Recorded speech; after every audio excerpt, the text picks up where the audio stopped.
İpek yo'lidagi qadimiy iznolardan biri bo'lgan Yarg'ul qadimiy shahri bu yil 6-oyda muvaffaqiyatli holda Birlashgan Davlatlar Tashkiloti tomonidan Dunyo madaniyat meroslari tizimiga kirgizildi.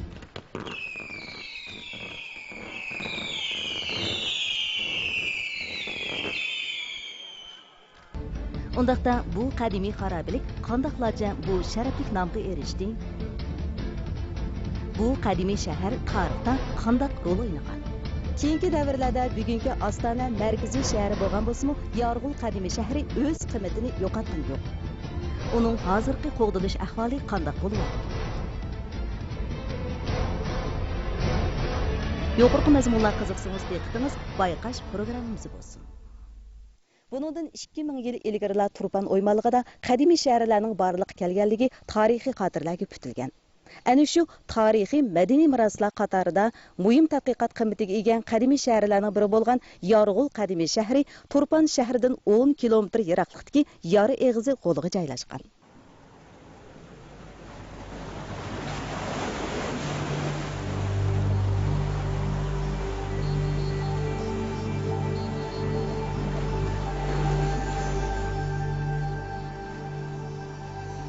Yarg'ul qadimiy shahri Turpan shahrining g'arbiga taxminan 10 kilometr keladigan Yarg'uldagi ikki iqidning o'rtasidagi to'pilikka joylashgan.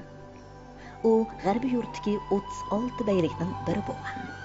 Oldi bilan Qonqil bayligining markazi bo'lgan. Yarg'ul qadimiy shahrining hozir saqlanib qolgan xarobasi bu shahar eng ro'naq topgan mezgildan qolgan xarobi bo'lib, asosligi Tang davriga tava xarobi bo'lib hisoblanadi. Hozirgi biz ko'rib turayotgan Yarg'ul qadimiy shahrida shahar sepili yo'q. Faqat daryo jilg'isining o'rtasida qad ko'tarib turgan, egizligi 30 necha metr keladigan bir seriq to'poloq bo'lib, u xuddi yolg'iz orolga o'xshaydi. Necha ming yillardan buyon daryo suyining yig'ilishi bilan to'pilikning 4 tarafi yordamliqqa aylanib, shaharning tabiiy sepili bo'lib qolgan. Shunga yerlik kishilar uning tabiiy holatiga qarab Yarg'ul deb atashgan. Bu ism yana yor ustiga qo'yilgan shahar degan ma'noda qo'llaniladi.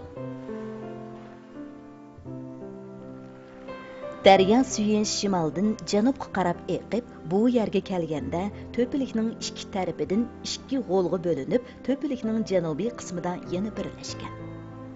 Yarg'ul qadimiy shahri Jovxi, ya'ni qo'shma daryo deb ataladi. Yarg'ul qadimiy shahri shu Turpanning g'arbiga 10 kilometr yiroqlikdagi Yarg'uldagi ikki iqin o'rtasidagi to'pilikka joylashgan. Bu to'pilikning tashriqdagi yuzi sugat yupurmaning shakliga o'xshab ketadi. Umum uzunligi 1750 metr, kengligi 300 metr. Bu o'rindagi 4 atrofi tik yordamli bo'lib, eng cho'nqir yeri 30 metr keldi. Demak, tabiiy mudofaa to'siqi shakllangan. Bu qadimiy shaharniki hozirgi saqlangan umumiy yer maydoni 376 ming kvadrat metr. Qurilishning umumiy egallagan ko'lami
Butun shaharga yuqorqi joylardan boshqa hech qanday joydan chiqish tushish mumkin emas. Endi biz hozir bu turayotgan o'rnimiz shu Sharq Quvuq bo'lib, bu Sharq Quvuq shu Yorg'ul qadim shaharchiligi muhim quvuqlarning birisi bo'lib hisoblanadi. Bu quvuqning shu boshqa quvuqlar o'xshamaydigan yeri atrofdagi shu uy xaroblari, quduq, shu qorovulxona atroflaridan qaraganda ayni vaqtida bu harbiy tushungan harbiy aslarlik qurilish bo'lib hisoblanadi. Shu shahar ichida janubiy quvuq, sharqiy quvuq, g'arbiy quvuq, shimoliy quvuq deb 4 quvuq hozir saqlanmay qolgan. Buning ichidan g'arbiy quvuq asosan shu g'arbiy shimol ibodatxonasiniki g'arb tarafiga 50 metr keladigan joyda bo'lib, bu quvuqmi bu harbiy ishlarda shu alohida ishlar qator shu vaqtda ishlatilgan quvuq bo'lib hisoblanadi. Quvuq yo'liniki kengligi 1,7 metr atrofida bo'lib, bu bag'ancha shu tuvanlagan sari bu tikilishib yer yuziga tutishadi. Ayni vaqtda mushur shahar xarobasidagi aholilarning qo'ru joylarining eshiklari bevosita cho'ng yo'llarga ochilmasin, balki mushu tor yo'llarga tutashtirilgan ekan.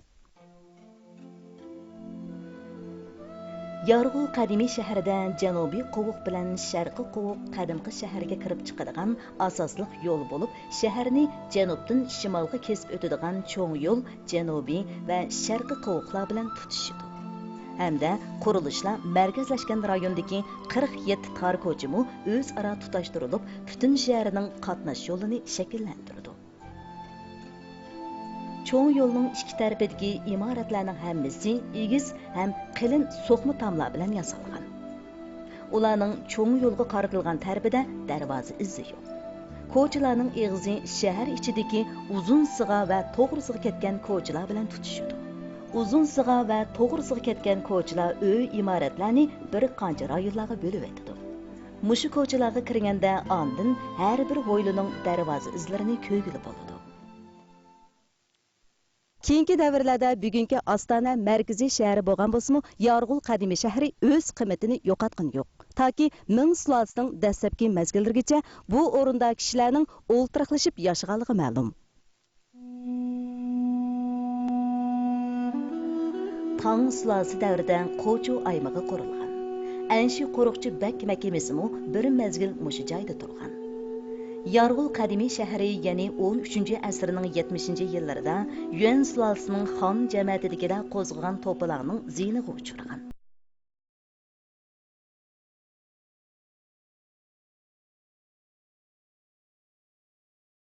Beshbaliqdagi Chag'atay xonligining xoni Idiqut shahriga hujum qilgandan keyin shahar xarobalikka aylangan. Hozir saqlanib qolgan izlarning ko'pinchisi Tang sulolasidan Idiqut Uyg'ur xonligi davrigacha bo'lgan davrga tava yordamladir. Bu Yorg'ul qadim shahar, hozir biz ko'rayotgan bu qadim shaharning xarobasi Tang sulolasi davri. Ondan keyingi shu Qo'ju Uyg'ur xalqi davrida gullanib yashagan. Nima uchun deganda shu mezgillarda 30 Tuzang rayonidagi shu urush malmonchiligidan panoh izlab, panoh tatib yetib kelgan bir turkum shu ko'chmanlar ichida nurg'un shu malikalik ustalar, rassomlar, qo'l hunarlarlar bor. Ular shu Turpan rayoniga kelgandan keyin Yorg'ul qadim shaharniki qurilish, iqtisod taraqqiyot va boshqa sohalarda, turli sohalarda shu Yorg'ul qadim shaharniki taraqqiyot uchun o'zlarining nurg'un hissalarini qo'shgan. Buning hamda Yorg'ul qadim shaharniki vayron bo'lish, xaroblashish nimasini aytsak, bu tuvandagi shu ikki tarafdan izlash to'g'ri keldi. Birisi shu 13-asrning oxirlari shu Yuan sulolasi davridagi o'rdichiligi shu huquq talashish sababidan kelib chiqqan urush malmonchiligi sababidan shu Yorg'ul qadim shahri, Idiqut qadim shahri, shu Ipak yo'lidagi bir qism shu shaharlar urush o't ichida qolgan. Bo'libmi shu Chingizxonning keyingi avlodlari bo'lgan Qaydu duvolar mezgillarida shu huquq talashish o'sha uzluksiz bo'lib turgan vaqtlarda shu Yorg'ul qadim shahri shu urush maydoni bo'lib qolgan.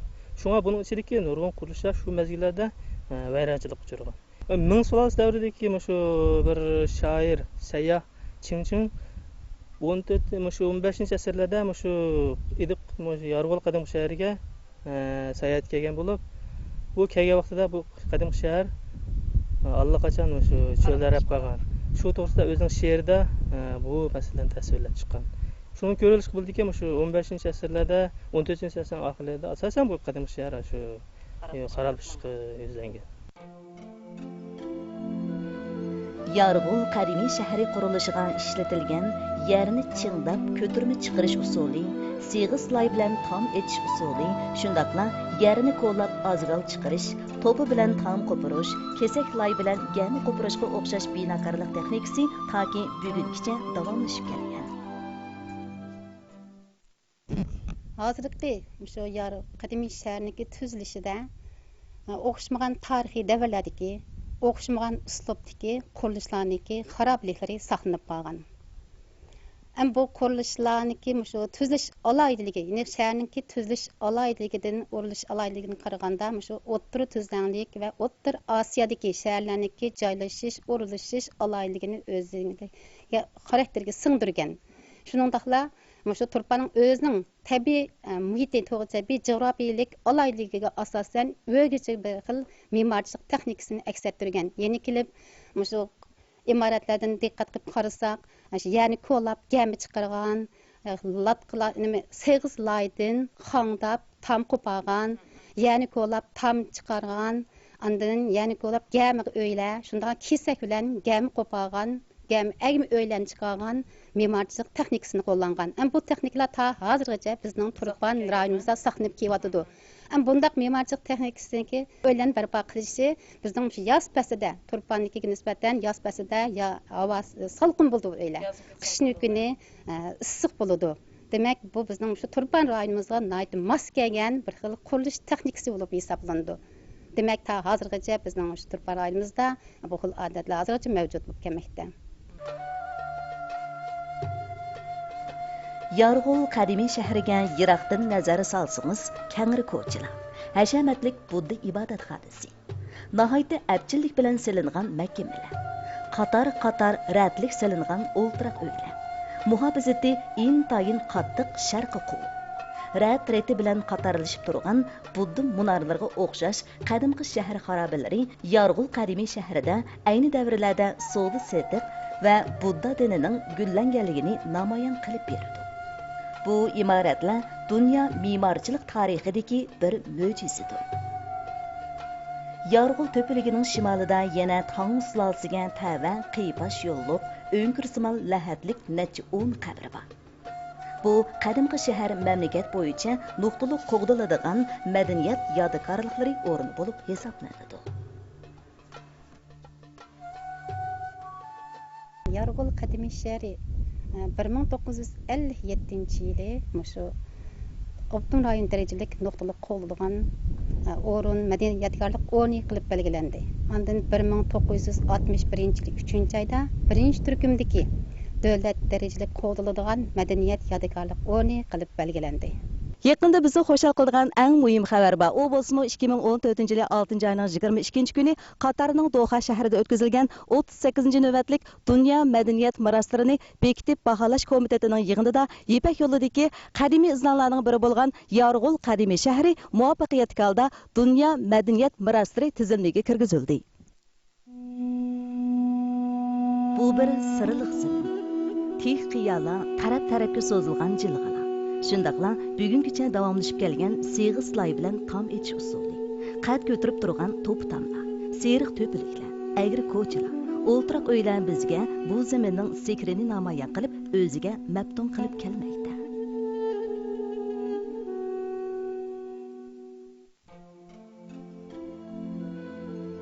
Yarğul qadimiy shahrining qadimgi davridagi binokorlik tarixida o'zgacha alohidlikka ega.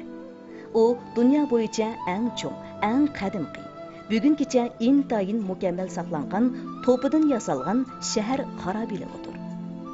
2000 yildan ortiq bo'ron chapqinni boshdan kechirgan qadimgi shaharning toki bugungacha saqlanib qolishi haqiqatan cho'ng bir mo'jiza hisoblanadi. Yarğul qadimiy shahri tarixda nurg'un qatim ig'ir tabiiy ofat uchirgan. Shamolning ufurtishi qadimgi shahar xarobaligini zo'r darajada buzg'unchilik uchratgan. Yomg'irning ufurtishimi to'pi qatlamidagi oson eriydigan tuzni jonlantirib, tomning sirqi qavatidagi to'pi qatlamini churiklashtirib, to'pi qatlamlarini buzg'unchilikka uchratgan. kelgün, yer təvrəş və temperatur fərqi nisbətən çoğ bolğan hava rayımı qədimki şəhərini buzğunçuluqqa uçuratqan yana bir mühim bir səbəb bo'lib hesablanadi. Ko'p yillardan buyon har darajalik hukumat va madaniyat yodikorliklarini boshqarish o'rinlari Yorg'ul qadimiy shahrini qo'g'dash, boshqarish jihatda izchil atrofli xizmatlarni ishlab keldi. Yorg'ul qadim shahri dunyo medeniyat mirosiga kirgandan keyin asosliqi bizniki shu xizmatchilarimizning sayohatchilarga bo'lgan mulozimat saviyasini yuqori ko'tarish. Hamda bu sayohatchilarga bo'lgan mulozimat saviyasini ko'tarishda hamda ba'zi sayohatchilar hamda buzg'unchilik uchiradigan, axlat tashlaydigan bir qism noto'g'ri harakatlarni hamda to'sish, shuni hamda tartibsilab hamda taqim mukammal bo'lgandan bir boshqarish. Yorg'ul qadim shaharning atrofida bo'lsa, o'sha atrofdagi muhitlarni tartibsizlash, atrof muhitga ta'sir ko'rsatgan hamda imoratlar bo'lsa, hamda o'shalarni chiqib, o'sha shaharniki qiyofasini asliga keltirish xizmatlarini olib boramiz. Shunda hammamizniki hamda bu Yorg'ul qadim shaharni qo'llash majburiyatimiz bor. Ko'rman do'stlar, Yorg'ul qadimiy shahri mamlakat bo'yicha nuqtaliq qo'g'diladigan madaniyat yodikorliklari bo'lib hisoblanadi. Qadimki shaharlar bizga Şinjanning qadimki tarixini yoritib berishda intayin muhim ahamiyatga ega. Qadimki madaniyat yodikorliklari qayta paydo qilib bo'lmaydigan madaniy buyum va tarixiy iznalardir. Uni qo'g'dash ham asrash hammamizning majburiyati ham mas'uliyati. Xo'sh, ko'rman do'stlar, bayqash programmamizning Yorg'ul qadimiy shahrida suratga ilingan qismi mo'shada oxirlashdi. Ko'ngil qo'yib ko'rganlarga rahmat. Kelar sonda ko'rishaylik. Xayr xo'sh.